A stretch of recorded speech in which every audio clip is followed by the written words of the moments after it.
Welcome back to our new blog. আশা করছি তোমরা সকলেই ভালো আছো আর আমিও খুব ভালো আছি আর আমার সাথে সাথে এরাও খুব ভালো আছে। তো আজকের ব্লগটা এখান থেকে স্টার্ট হলো, মানে এখন 7টা বাজে, রাত 7টা পার হয়ে গেছে। তো ওরা সবাই চলে আসছে মেহেন্দি পড়তে, কারণ এর হচ্ছে যেটা তো দাদার আছে বিয়ে, আমাদের বাড়ির পাশে বাড়ি। হ্যাঁ এখন এদিকে দেখ, হাই হাই করে না রে পূজা, হাই। তো চলো, ওরা মেহেন্দি পড়তে আসছে, তো ওদেরকে আমি মানে মেহেন্দি পরিয়ে দিয়েছি, এক হাতে পড়ানো হয়ে গেছে একজনের শর্টকাট করে।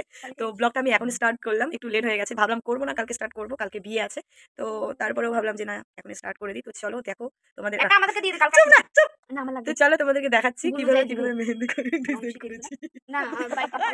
चेकर गैदर कर देता है मेहंदी, हम मेहंदी आर्टिस्ट नहीं है, फिर भी कोशिश करता है ভালো করে দেने के लिए। তো দেখতেই পাচ্ছ কেমন হয়েছে শর্টকাট। তো ও নাকি এত দূর মানে ফুল পড়বে না, এরকম ভাবেই পড়বে, শুধু হাতের এই গোল গোল গোল গোল বলছিল আর উপর দিয়ে। তো আমি ওভাবে দিয়েছি, আর এখানে একটা এখন ডিজাইন করবো। এবারে হাতের মধ্যে গবল লাগিয়ে বসে আছে, এ দাঁড়িয়েছে। ও মেহেন্দি একা একা পড়েছে, দেখি তোর মেহেন্দিটা। এই যে দেখতে পাচ্ছ কত সুন্দর করে একা একা মেহেন্দি পড়েছে। চলো পরে দেখা হচ্ছে তোমাদের সাথে। তো দেখতেই পাচ্ছ মেহেন্দির ডিজাইন আমি খুবই সিম্পল করে দিয়েছি। এটা অবশ্য ওর কথা মতোই, মানে ও এরকম ভাবেই পড়তে চেয়েছিল। আমাকে বারবার করে বলছিল যে পিসি মাঝখানে তুমি কিছু একটা ফুল বানিয়ে দিও আর আঙ্গুলগুলোতে দিও। দেন মেহেন্দি পরানো হয়ে যাওয়ার পর আমরা আবার রাত্রেবেলা চলে এসেছি ওদেরই বাড়িতে, কারণ হচ্ছে কালকে তো বিয়ে, আজকে অধিবাস, তাই এখানে বড় বৌদি হচ্ছে কুলো সাজাচ্ছে। আর কুলো সাজানো দেখার জন্যই আমরা এসছিলাম এখানে। তো তারপরে এখানে কুলো সাজানো হয়ে যাওয়ার পর আমরা একটু করছিলাম ডান্স।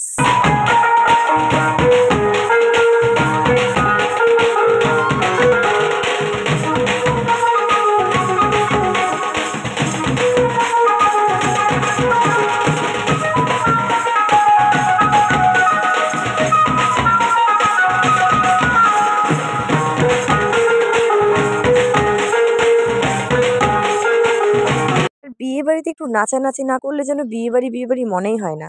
তাই কিছুক্ষণ ডান্স করার পর আমি চলে এসেছিলাম বাড়িতে। আর পরের দিন সকালবেলা আমি আবার ব্লগটা স্টার্ট করি। এইদিকে ঘড়িতে 8:30 পার হয়ে গেছে, তবুও কুয়াশা কুয়াশা।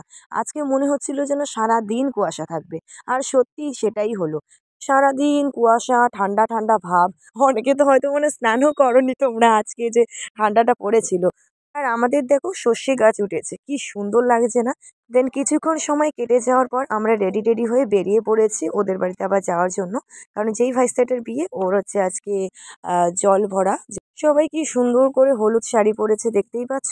আর আমাকেও বলেছিল অবশ্য, এই যে মাম্পি ভাইজি বলেছিল আমাকে যে পিসি তুমিও শাড়ি পরো, কিন্তু আমি একটা হলুদ শাড়ি কতবার পরবো বলো তো, আর ভাল লাগছে না, তাই আর আমি শাড়ি পরিনি। আর এখন আমরা বেরিয়ে পড়েছি জল ভরতে যাওয়ার জন্য। আর এই যে দেখতে পাচ্ছ বর আসছে, তোমরা অনেকে হয়তো ভাবছো আমি ভাইস্তা বলছি, আবার বর এত বড়। হ্যাঁ গাইস, আমার ভাইস্তাই হয় আর আমি তার পিসি হই। হাঁটতে হাঁটতে আমরা এদিকে ফজলের হাটেও চলে এসেছি, আর মন্দিরে পুজো দিচ্ছি, আর আমরা এদিকে সবাই নাচানাচি করছি একটু।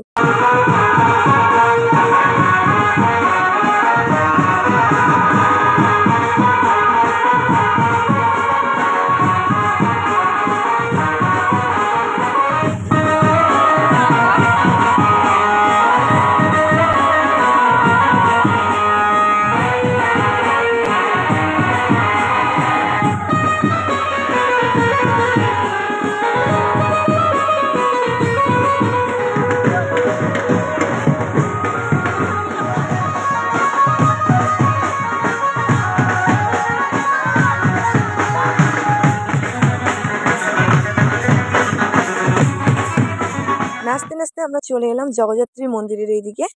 এই দিক দিয়ে আমরা জল ভরতে যাব ডুডুয়া নদীতে, তো সে কারণে এইদিকে আসা।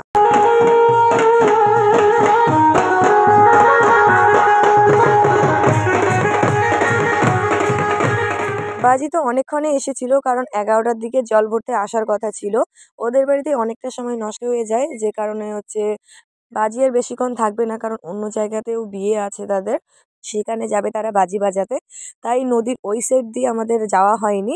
ডুডুয়া নদী আসতে বাসতলার ভিতর দিয়ে একটা রাস্তা আছে, ওটা দিয়েই আমরা এলাম আর কি নদীতে জল ভরার জন্য।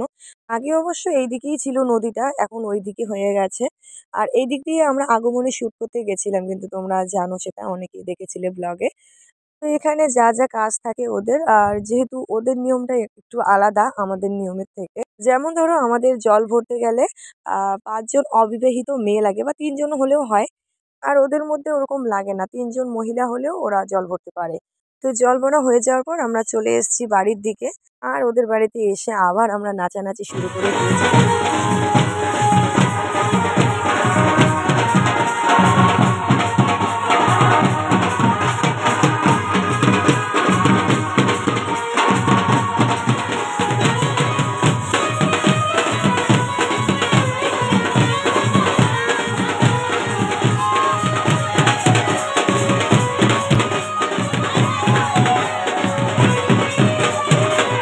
নাচ করে কিছুক্ষণ সময় কাটানোর পর এখন চলে যাচ্ছি বাড়ি। রাতে আর দেখা হচ্ছে না, কারণ রাতে আমি বরযাত্রী যাচ্ছি না। দেখা হচ্ছে একটা স্পেশাল ডে আর স্পেশাল ব্লগ নিয়ে। ততক্ষণে সবাই ভালো থাকবেন।